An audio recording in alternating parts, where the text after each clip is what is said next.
अस्सलाम वालेकुम, आप देख रहे हैं प्राइम स्पोर्ट्स टीवी। मैं हूं आपका host Syed Sattar Ahmed Shah.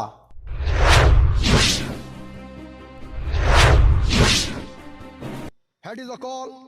Spartan premier league का पहला semifinal match veteran boys versus Pasha 11 के दरमियान मरकज़दार क्रिकेट ग्राउंड में 30 जनवरी बरोज हफ्ता को खेला गया।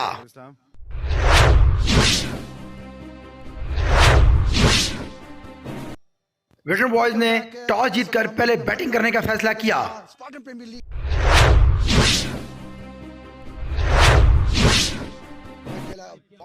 वेटरन बॉयज ने पहले बैटिंग करते हुए मुकर्रा 19.5 ओवर में 10 खिलाड़ी के नुकसान पर 160 रन बनाए। उमैर बाजवा ने 56, महरोज ने 34 और फहद ने 14 रन की शानदार इनिंग्स खेली।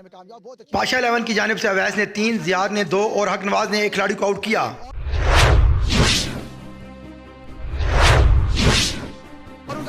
एक 160 रन के तक्कुब में पाशा 11 7 खिलाड़ी के नुकसान पर 150 रन बना सकी। पाशा 11 की जानिब से जहांगीर ने 41, इब्राहिम ने 39 और वकास ने 17 रन की शानदार इनिंग्स खेली। वेटरन बॉयज की तरफ से आलमगीर ने 3 जबकि शाहिद और अली हसनैन ने एक खिलाड़ी को आउट किया।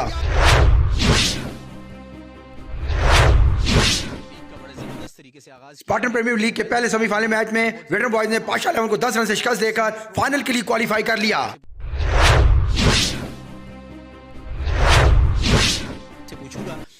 मैच के बेहतरीन खिलाड़ी आलमगीर ट्राई पाई जिन्होंने 3 विकेटें हासिल की। Man of the match Alamgir Kazi Uzair के इंटरव्यू में अपने ख्यालात का इजहार करते हुए सीनियर प्रेशर होना नहीं चाहिए वैसे तो बस माइंड में यही था कि मेरे पे था कि मैं मतलब टीम का मेन बॉलर तो मैं अच्छा करूंगा तो टीम जीतेगी। कोशिश की, अल्लाह ने करवा दिया। फील्डिंग भी आज आपकी अच्छी रही, तो क्या समझते हैं कि फाइनल में कप्तान के लिए मुश्किल होगा टीम फाइनल करना? थोड़ी एक्स्ट्रा एफर्ट की है बस, और कुछ भी नहीं। वेल डन आलमगीर भाई जी।